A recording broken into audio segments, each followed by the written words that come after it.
आप सबका स्वागत है। आज हम लोग सीखेंगे दशमलव का घटाव करना। बहुत सारे ऐसे बच्चे हैं जो दशमलव में यानी कि डेसिमल में फंस जाते हैं। सो दशमलव का घटाव या डेसिमल सब्ट्रैक्शन करना आज हम लोग सीखेंगे बहुत ही अच्छे तरीके से। कोई भी कंफ्यूजन नहीं रहेगा, सभी कंफ्यूजन दूर कर दूंगा। इससे पिछले वीडियो हम लोगों ने दशमलव का जोड़ यानी कि डेसिमल ऐड करना सीख गया था। ओके, और अभी तक आप लोगों ने नहीं सीखा तो सीख लीजिए, और चैनल को सब्सक्राइब नहीं किए हैं तो चैनल को सब्सक्राइब कर लीजिए, बेल आइकन को दबा लीजिए।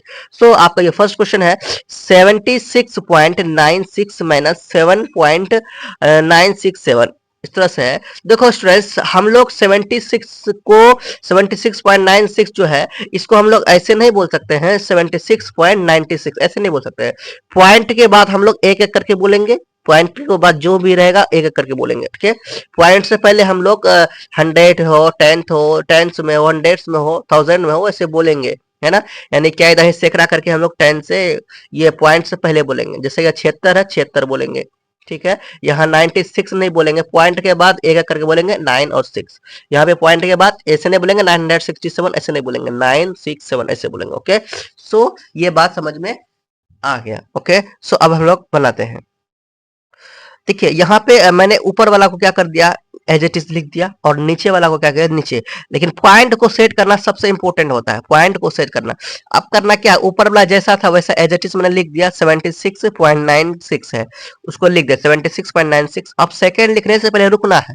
17 से नेक्स्ट लिखने से पहले इसलिए रुकना है कि जहाँ देखो पॉइंट को भी लिखना है। पॉइंट ये है ना, इस पॉइंट को यहाँ लिख दिया, पॉइंट को यहाँ लिख दिया एज इट इज, लिखा। इस पॉइंट को एज इट इज लिखा, और पॉइंट से पहले क्या था, 7 था, तो पॉइंट से पहले 7 लिख दिया।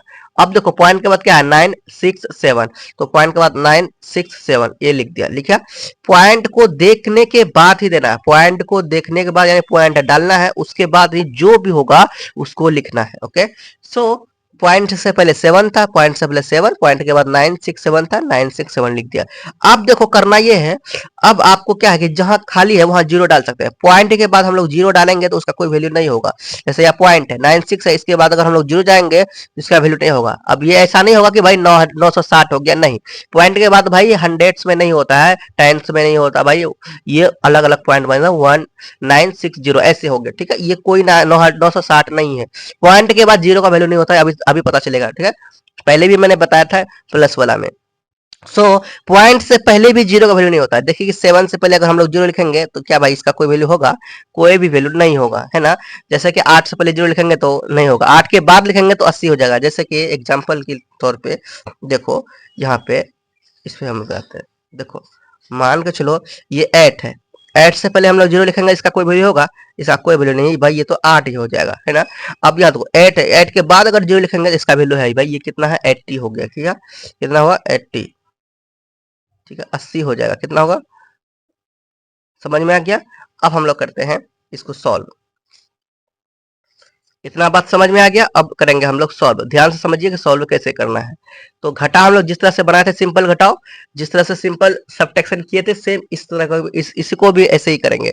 अब देखो 0 में 7 तो जाएगा नहीं। अब देखो यहाँ 6 है ना, 6 से 1 लेंगे तो यहाँ हो जाएगा 10, कितना होगा 10 हो जाएगा, ठीक है। और 10 में 7 चले जाएगा, 10 में 7 जाएगा तो कितना आएगा 3 आएगा। 7 में 7 का 3, तो यहाँ पर 6 था, यहाँ पर 1 लिया था, तो यहाँ कितना बचा 5 बचा। सेम उसी तरह बनाएंगे। अब 5 में 6 तो जा नहीं रहा है, तो ये क्या करेंगे 9 से 1 लेंगे तो यहाँ 15 हो जाएगा।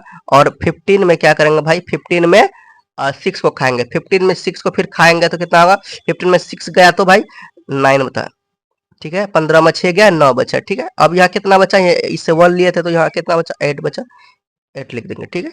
ये कितना है 8 है, लिख देता हूँ सही से 8 है। ओके, अब 8 में 9 नहीं जाएगा, 8 छोटा है और 9 बड़ा है, नहीं जाएगा। अब पॉइंट से के पहले जो है वो, अब देखो कुछ तो है नहीं इसके पॉइंट, इसके बाद तो यहाँ कुछ नहीं है, तो पॉइंट के बाद है, पॉइंट के बाद है तो उसी से लीजिए आप। अब इससे 1 रुपया ले लीजिए, इससे 1 रुपया आप ले लिए, यहाँ पे 18 हो गया, और यहाँ कितना बचा 5 बचा, ठीक है। अब 18 में 9 चले जाएगा, 18 में 9 गया तो आया 9, कितना है 9 आया। अब ये पॉइंट है, यहाँ पे पॉइंट है, पॉइंट के बदले यहाँ क्या करेंगे पॉइंट लिख देंगे, ठीक है। पॉइंट लिखेंगे। अब यहाँ 5 है और 7 है, 5 में 7 तो जाएगा नहीं, इस 7 से 1 लेंगे कितना होगा 15, 15 में 7 जाएगा कितना होगा भाई, 15 में 7 8 है ना। आप देख लीजिएगा, 15 में 7 जाएगा तो 8 हो जाएगा, ठीक है। अब इससे फिर 1 7 7 से 1 लिए थे ना, यहाँ 6 बचा, बचा कि नहीं बचा? अब 6 में ये 0, 6 में 0 गया 6, तो ये हो गया आपका राइट आंसर।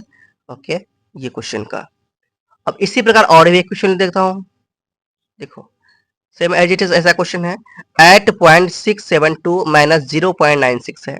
तो भाई इसमें भी घबराना नहीं है, इधर 3 अंक है, इधर 2 अंक है भाई, इस तरह से घबराना नहीं है, इधर 3 डिजिट है, इधर 2 डिजिट है, ऐसे घबराना नहीं है। देखो एज इट इज सबसे ऊपर वाला एज इट इज लिख लेंगे, जो बड़ा है उसको सबसे पहले ऊपर में लिख देंगे, ये बड़ा है और ये छोटा है ना, तो ये बड़ा वाला को ऊपर एज इट इज लिख दिया। उसके बाद छोटा वाला क्या भाई, छोटा लो 0.96 है, लेकिन ऐसे नहीं करेंगे, पहले पॉइंट देखेंगे, पॉइंट के बदले पॉइंट देख दिया। उसके बाद क्या भाई, यहाँ 0 है ना, पॉइंट से पहले क्या है 0 है, तो पॉइंट से पहले 0 डाला, पॉइंट के बाद क्या है 9 और 6 है, पॉइंट के बाद 9 6 दे दिया। और पॉइंट के बाद 0 का वैल्यू नहीं होता तो यहाँ 1 0 हम लोग डाल देंगे, कोई दिक्कत नहीं होगा। अब देखो 2 में 0 जाएगा तो फिर वही होगा 2 होगा। अब 7 में 6 जाएगा तो 1, 6 में 9 नहीं जाएगा तो ये 8 से लेंगे, यहाँ हो जाएगा 16 है ना, और 16 में 9 जाएगा तो होगा 7, या पॉइंट है, पॉइंट हो जाएगा। अब देखो यहाँ कितना बचा था, 1 लिए तो यहाँ बचा था 7, ठीक है, और 7 में 0 गया 7, तो इस तरह से ये हो गया आपका आंसर क्या, 7.712, 7.712, ये हो गया आपका आंसर। ठीक है, दिख गया है ना, कटा होगा हल्का से इतना तो दिख तो रहा है, वैसे कोई दिक्कत नहीं, दिख गया, समझ में आ गया। और ये क्वेश्चन देखो, देखो यहाँ पे और क्वेश्चन है 66.902 माइनस 7.082, और ये क्वेश्चन ये है। देखो ये 3 नंबर का क्वेश्चन आप लोग बनाओगे और कमेंट कर दोगे। नेक्स्ट है 6 माइनस 0.967, तो हम लोग देखो इनमें से बड़ा कौन है, यहाँ 0 पॉइंट है, यहाँ 6 है, तो बड़ा 6 हो गया, 0 तो छोटा होगा, 0 के बाद यानी 0 6 से छोटा, ये 6 बड़ा है, और ये 0 पॉइंट है यानी कि 6 से छोटा ही है, तो 6 बड़ा है तो सबसे पहले 6 को लिख देंगे यहाँ पे, ऐसे घबराना नहीं है। सबसे पहले हम लोग कितना नंबर बना रहे हैं, ये 4 नंबर बना रहे हैं। यहाँ क्या है भाई 6 है, तो यहाँ 6 लिख देंगे। 6 के बाद यहाँ कोई पॉइंट दिया हुआ नहीं है, तो यहाँ कोई दिक्कत है, अपने मन से हम लोग पॉइंट दे देंगे, दे दिए। अब देखो, अब नीचे में देखो क्या है भाई, माइनस किससे करना है, 0.967 से, तो यहाँ पॉइंट जो दिए हैं, पॉइंट के सामने पहले पॉइंट दीजिए, पॉइंट दिए, उसके बाद ये गलती नहीं करना भाई, पॉइंट्स के पहले पॉइंट देखो, फर्स्ट लिखने के बाद सेकंड में पॉइंट का पहले पॉइंट देना है, उसके बाद है पॉइंट से पहले 0 है, तो पॉइंट से पहले यहाँ पर 0 डाल दो। अब देखो पॉइंट के बाद क्या लिखा हुआ है, पॉइंट के बाद अब लिखा हुआ है 967, 0.967, तो 0 हम लोग दे दिए हैं, तो अब लिखिएगा 967, ठीक है। अब देखो यहाँ पर देखिए 6 के बाद कोई पॉइंट नहीं दिया था ना, पॉइंट अपने मन से लगा लिया, कोई दिक्कत नहीं होगा, अपने मन से, जब कुछ पॉइंट दिया नहीं रहेगा तो अपने मन से आप लगा सकते हैं। और उसके बाद पॉइंट के बाद कुछ भी नहीं दिया, ना पॉइंट दिया ना उसके बाद कुछ दिया, तो फिर भी हम लोग पॉइंट के बाद हम लोग अपने मन से 0 डालेंगे, पॉइंट के बाद 0 का वैल्यू नहीं होता, बताए थे, तो पॉइंट के बाद हम लोग 0 डाले, 0 0 और 0 डाल दिया, ठीक है। पॉइंट के बाद कोई वैल्यू नहीं होता है 0 का, सो 0 डाल दिया। अब देखो दोनों बराबर हो गया, अब क्या करेंगे, घटा देंगे इसको, है ना। और हमेशा याद रखना कि बड़ा वाला ऊपर रखना, छोटा वाला नीचे, ये बड़ा था 6, तो 6 ऊपर रखेंगे। अब देखो कितना अच्छा लग गया, 6.00 हो गया, पहले 6 था, अब 6.00 हो गया, क्योंकि क्यों हो गया, अब सेट हो गया। अब पॉइंट के बाद 0 का वैल्यू नहीं होता, अपने मन से ये दे दिया, अपने मन से ये दे सकते हैं बनाने के लिए, सो समझ में आ गया। और 0.967 तो ये था आपका। चलिए अब सॉल्व करते हैं, 0 में 7 तो नहीं जाएगा, इससे लेंगे 1, यहाँ पर 10 हो जाएगा। देखो 10 में 7 जाएगा, कितना होगा भाई आपका 3। अब यहाँ पे 9 बचा, कितना बचा 9 बचा, 9 में 6 चले जाएगा, फिर कितना होगा 3, जिस तरह से हम सिंपल बनाते थे, 9 में 6 जाएगा 3। अब यहाँ पे भी 9 बचा था, तो 9 में 9 जाएगा तो कितना हो गया 0, 9 में 9 गया तो 0। अब यहाँ क्या है, पॉइंट है, पॉइंट पॉइंट पॉइंट, यहाँ पर देखो हम लोग में 1 लिया था, इससे लिया था भाई, इसके पास था नहीं, ये इससे लिया, ये इससे लिया, और ये इससे लिया 5, यहाँ कितना बचा 5 बचा, है ना, 6 के पास 5 बचा, और एक ले लिए थे जो हम लोग, एक ये इसने लिया, फिर इसने लिया, ऐसे करके ये लिया। ओके, यहाँ कितना बचा 5, 5 में अब 0 जाएगा तो 5 होगा। इस तरह से ये हो गया आपका राइट आंसर, समझ में आ गया। तो हम लोगों ने अभी 3 क्वेश्चन कंप्लीट किया। अब 2 क्वेश्चन आपके लिए मैं छोड़ के जा रहा हूँ, एक है आपका 3 नंबर और एक है आपका 5 नंबर। तो ये 3 नंबर क्वेश्चन को लिख लीजिए, स्क्रीनशॉट ले लीजिए या लिख लीजिए, चलिए इसे लिख लीजिए और 5 नंबर क्वेश्चन आप लिख लीजिए। है ना। अब इसी प्रोसेस से आपको बनाना, जैसे मैंने आपको समझाया, और आप सीख जाओगे, कोई प्रॉब्लम नहीं होगा। ये बेसिक मैथ है, आप एक तरीके से बेसिक कंप्लीट करेंगे तो आपको कहीं कोई प्रॉब्लम नहीं होगा। सो आप लोग प्रैक्टिस करते रहिए, और चैनल में न्यू हो तो चैनल को सब्सक्राइब कर लीजिए, बेल आइकन को दबा लीजिए। ओके, एंड इसी तरह का वीडियो बेसिक आपका कंप्लीट कर दूंगा, आप लोग हमारे साथ बने रहे। तो स्टूडेंट, आज के वीडियो में इतना ही रखते हैं, नेक्स्ट वीडियो आगे बढ़ेंगे। जस्ट स्टूडेंट, प्रेम से रहो, प्रेम से पढ़ो, प्रेम से बोलो। Yeah.